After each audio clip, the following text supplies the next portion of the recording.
G'day viewers, my name's Graham Stevenson and I'd like to invite you to come on a journey of creativity and learning and adventure through the series Colour in Your Life. There's an artist in every family throughout the world, and lots of times there's an artist deep down inside all of us as well. So grab your kids, your brothers, your sisters, your aunties, uncles and mums and dads and come and see how some of the best artists in Australia do what they do.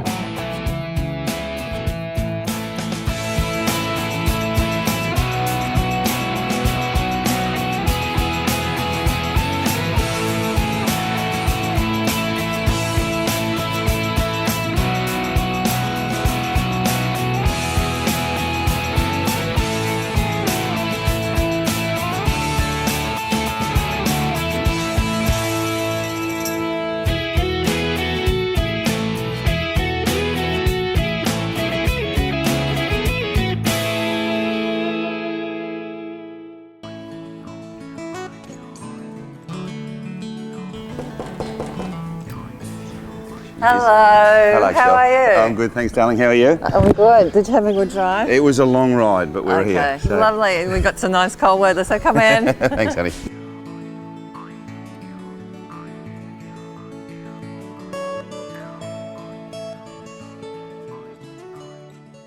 Well, g'day viewers and welcome to another episode of Colour in Your Life. I'm actually with Kelli McGregor at the moment and I arrived yesterday and I'm up in Maryborough in Queensland.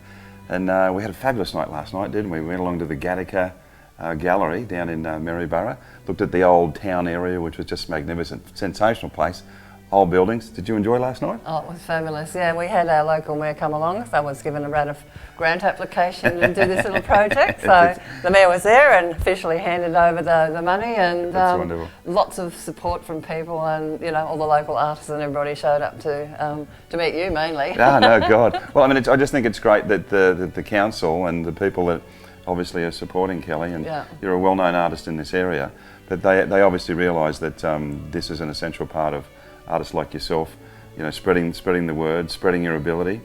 In saying that, you're also a teacher as well, aren't you? Yes, I am. Yes, I teach. I actually have workshops here in my studio, and I do workshops in other galleries, and I teach at TAFE part-time as well. So it's amazing. But you only actually moved to Maryborough about 12 months ago, is that right? Yeah. I came across from Darwin. Okay. Yeah, so I've been in Darwin for many years. There's been a difference. You were mostly involved in the corporate world in a sense before that, weren't you? Yes, yeah. I ran an office products business in Darwin, and before that I had my own building design company.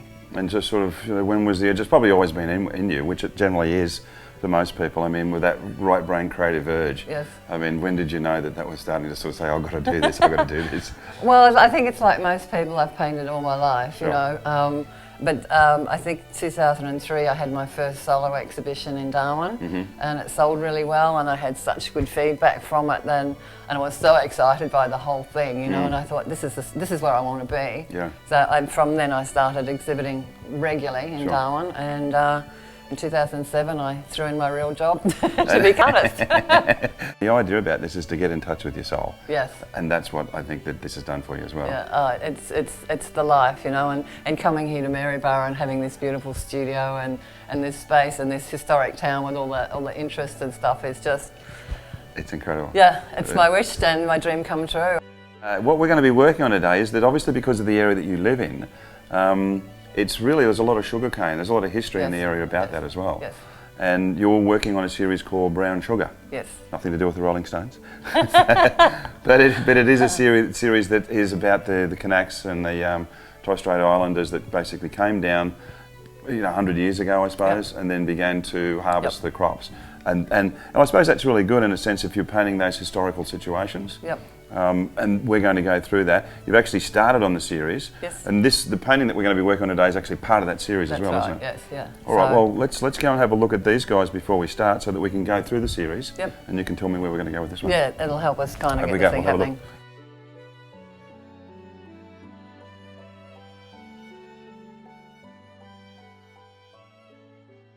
All right, Kelli, the brown sugar collection. You've got a few here. I don't know how many you're going to do, of course, but we do have some here. So just take me through what you've actually got, and give me a little bit of the history of the people as well.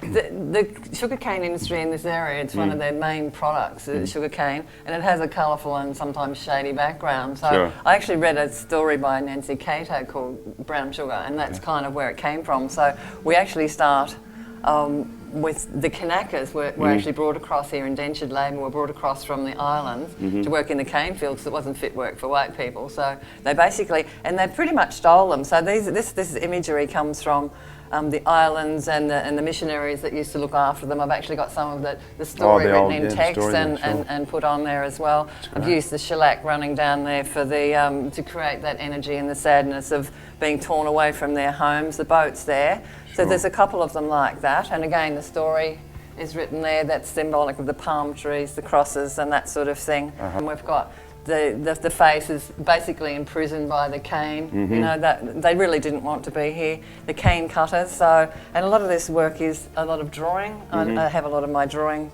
kind of show through. It's a big part of this series. They're actually loading the sugar cane onto the railway lines here. Today I'm going to be working on another one for this series, which is actually some of the Kanaka women, because the women worked in the fields as well. Oh, sure. And it's about the Kanaka women actually planting in the paddocks, so with the white overseer. Yeah. Very, very powerful pieces, and this one is actually, as you said, the women sort of actually starting the fields. Is that correct? Yes. Well, let's go and make a start on it. Okay, lovely. Show these guys what you can do. Thank you.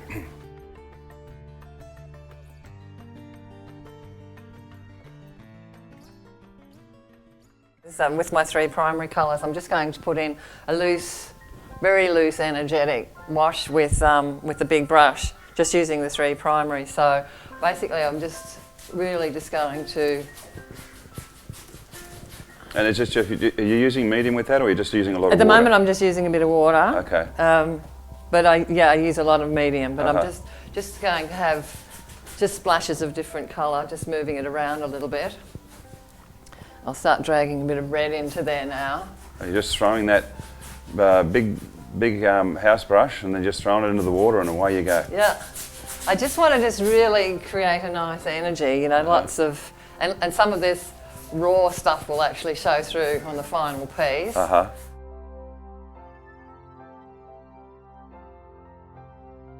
So do you use a lot of photos in your work at all? I do. I tend to go Google, especially when I'm doing a series like this. So I would have gone through and Googled and had lots and lots of different images. Yeah, so I'm just going to lightly just get the shapes in with the charcoal pencil, and then I'll go across with willow charcoal, and I'll really darken it up and actually push that a bit. Okay. If I put in her shape there, and she's bending right over, her arms are kind of coming down doing this. Drawing is just a really, really exciting thing to do. If you don't draw, you really should get back to classes and do some life drawing or something, because you can tell so much of a story, you know, with all these lines. And I like to leave all these lines in there because that's part of the creative process. And whenever I see an artist's work, and I can actually see how they actually did the thing, because there's some of the story's still there. So there's another one beside her, and because you've got that perspective thing coming. And you're really moving from the elbow on the shoulder. Yeah, you can't get too controlled. I'm not looking for a real photographic. I'm just looking for a suggestive imagery thing here. Yeah, even the way that you're holding the pencil. Is an indication of the way that you're manoeuvring it around. So again, just nice and loose. Just try and get the proportions. He's coming down to about, his feet are about there, so this is halfway. Yeah. Get your proportions in right. So this is the white beer drinking slave master, is it? Yeah, this is the. Well, he's actually got the horses. So he's got the furrow. Yeah. Or the old plough thing, and he's got the horses. So they were out there working just as hard as the Kanaka guys, but. Was their property, so you know they were they had to. But now I'm going to actually get the willow charcoal, and I'm going to start working this up a bit, you know, really creating a strong image there. When you say willow charcoal, it's actually made out of willow. I've heard that, and I don't know the process of it, but yeah. The dynamics of charcoal, it's wonderful. Yeah, it is. It's a gorgeous medium. So basically I'm just going to start going over what I've done before, and I want to start putting in a few of the darks and things in here. So just starting to build a bit of tone and a bit of form. Sure. That's right. I love the looseness of the way you're creating this. The story is that you're not forcing it at all, it's just coming naturally. Yeah, and I think that's the thing.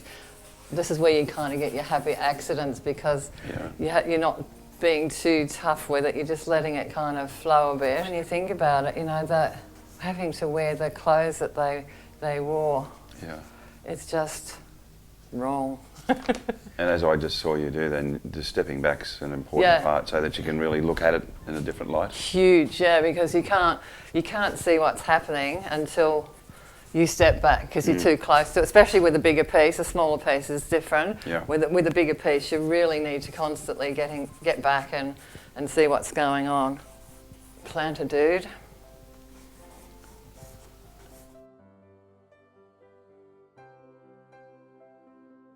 Another white dude. Those white dudes. Oh, them white dudes, man.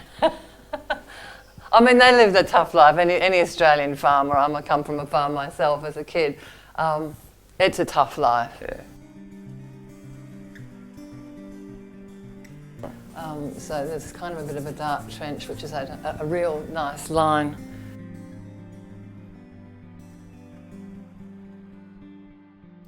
I want to step back now and really evaluate this to tell me where I'm going with it. And it's not balanced right. This is a bit too strong, and when I'm looking at my focal point, which I think is going to be here, there's not enough energy here. If we look at the thirds or the golden mean, it really telling me that I need to have something about here. You've just mentioned something there that really is vitally important as far as art is concerned, that is how to balance the picture as well. And obviously the thirds and the golden mean, if it's utilised correctly, which is obviously what you're picking out right now, you can actually see the picture starting to become balanced as you're doing this. Yeah. It really is just coming out. That actual measurement is a measurement that every living creature is made up of, and something that we're so used to seeing as a species. If you want to get really technical with it, you know, it's a really important part of the process of having a good composition. If your composition doesn't work, you can be the best painter in the world, it's still not going to look right. It's got to have all those elements of design in it, and it's got to have that balance. And and the golden mean is actually really tells you where your focal point is and in that energy. So basically we're coming, you know, from here around into this area here, so that's the golden mean there, which now this figure will just complete that kind of circle there. Now that I've got this stage, I'm going to actually bring the acrylics out. I've got the same palette that I had before. It's still nice and wet because I spritzed it before, so it's all still workable. I'm going to just basically block in the colours on these figures and sort of bring them out, and then I'll make some evaluations on where it's going from there. I actually put paint medium in a little jar, and I constantly dip my brush into the paint medium because it thins it out without losing any of its adhesiveness, and that's important because the water, if you put too much water with it, it won't stick and you won't get that thing happening. So just helps it flow. Yeah. Yeah, just really being suggestive with it. You know, it's not the be all or the end all at the moment. It's just creating that bit of energy.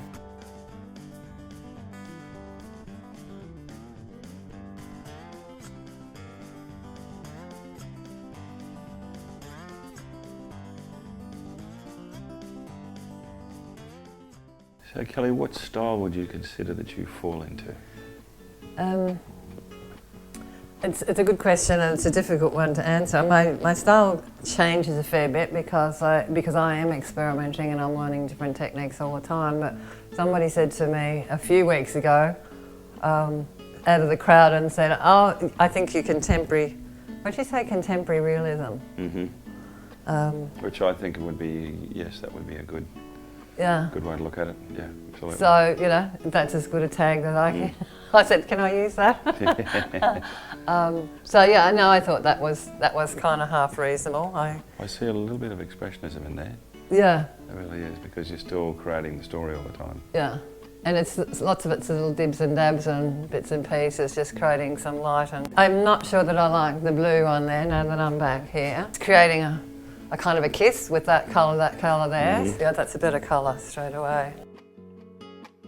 Okay, the colour wheel is really vital when you're trying to create an image that's vital, or if other way, depending on what you're trying to create. If you're wanting something soft and gentle and harmonious, then you might have an analogous kind of colour scheme where you're working from similar colours. And if you go straight across the other side of this colour wheel, you'll have its complementary. And if you put those two colours together, it's going to make the yellow really pop. So that before with the red and the blue, basically we had complementaries, which was actually highlighting that and creating a lot of energy there. And because she's not the focal point, that's opposite to what I want to do. So now I'm actually going and putting in an analogous colour scheme by having these colours closer together on the colour wheel so that they harmonise and they don't jump out as much. So that's what I'm creating there. Okay. Very important for anybody learning to paint. So do you do any glazes at all? I do, yeah. Again, something like up here, I probably will use some glazes later on. So what would a canvas that size fetch? Usually about $1,500, yeah, it's okay. For about this size. And the smaller pieces, I work on a 60 by 60. Sure. Everybody uses centimetres or millimetres, so, and they can come down to even $450 depending on the thing, you know, on the size of the thing and the complexity and all sorts of things. Commissions again are just basically it's a quote. You come to me and want a certain thing, and I have to evaluate it and what material I'm using and whether you want canvas or linen or whatever it is.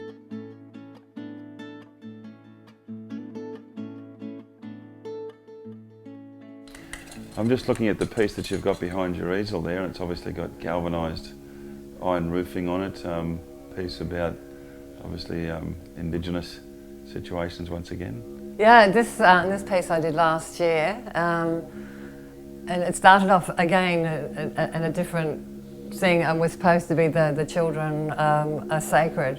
It was a thing that happened in the Northern Territory where I come from, and I was going to have this image in the background, but quite subdued, and then have these children, and basically that was going to be the rock face, and there was just these two little kids walking through the desert, and this was this kind of leery, dangerous thing in the background. But he was so powerful when I did the initial drawing that the whole concept changed. It's called Land Rights, and it's about the Aboriginal thing with the land. You know, it is part of their culture. The land is part of their culture, and it's really serious. So on this piece, I've actually got the rocks, and so the face is the land itself, and the corrugated iron is the white man, and him kind of caught behind the symbol of the white, and him living in rusty old corrugated iron, and we're probably in a palace somewhere.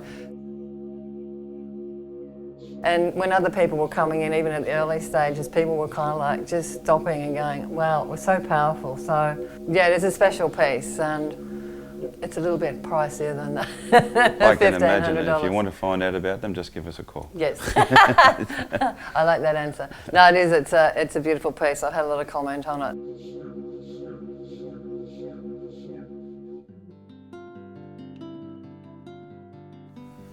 So you can see now, once that character's been put in, that picture has just become quite balanced. Yeah.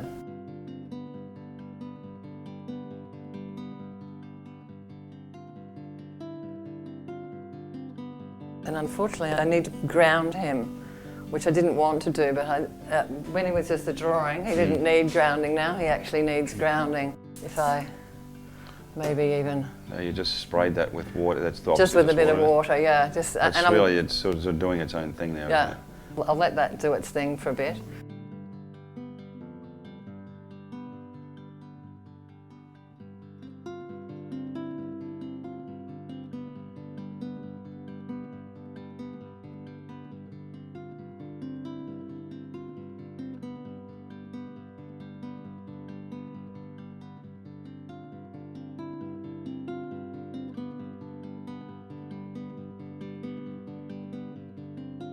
This stage, my palette get to a stage where I really needs replenishing. Beautiful.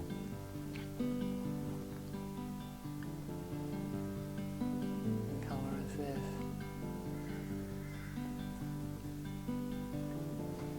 Just those Levi's trousers. Yeah, you know what Levi's happening.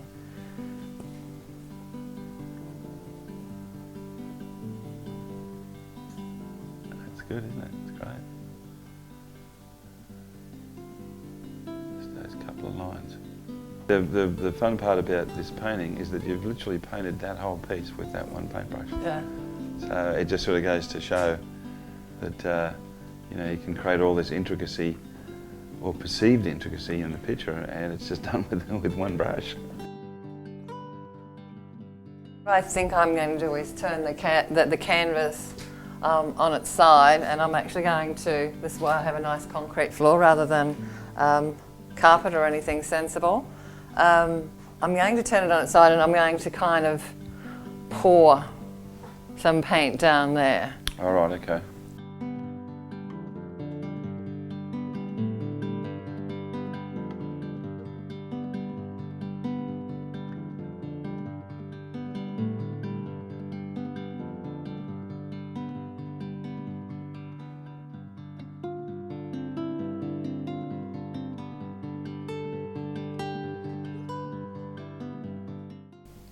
And it's a bit of a patience game if you push it too far. Sometimes you just have to be a little bit patient and wait for it to run.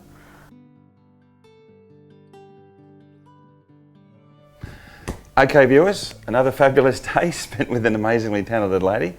As you can see, Kelly's going to sort of sign off on this now, but she's going to continue to work on it for a while to come.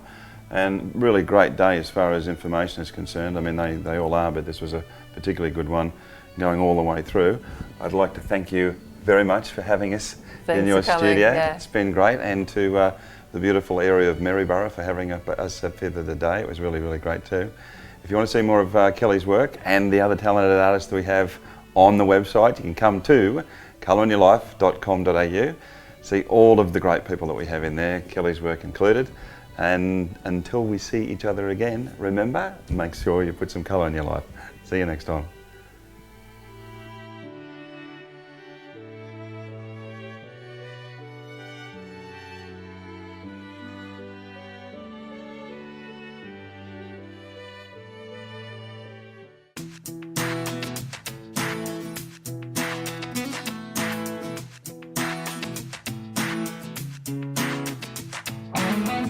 Well viewers, we've got some really exciting things coming up in the next couple of months in the art world. We've got Art Expo on in Brisbane, Sydney and Canberra, July, September and October. Now the Brisbane one is on at the Convention Centre from the 13th to the 15th. Now come along, there's workshops, there's seminars, you can meet the Colour in Your Life team, buy some art, learn some things, you'll have a great time. We'll see you there in Brisbane.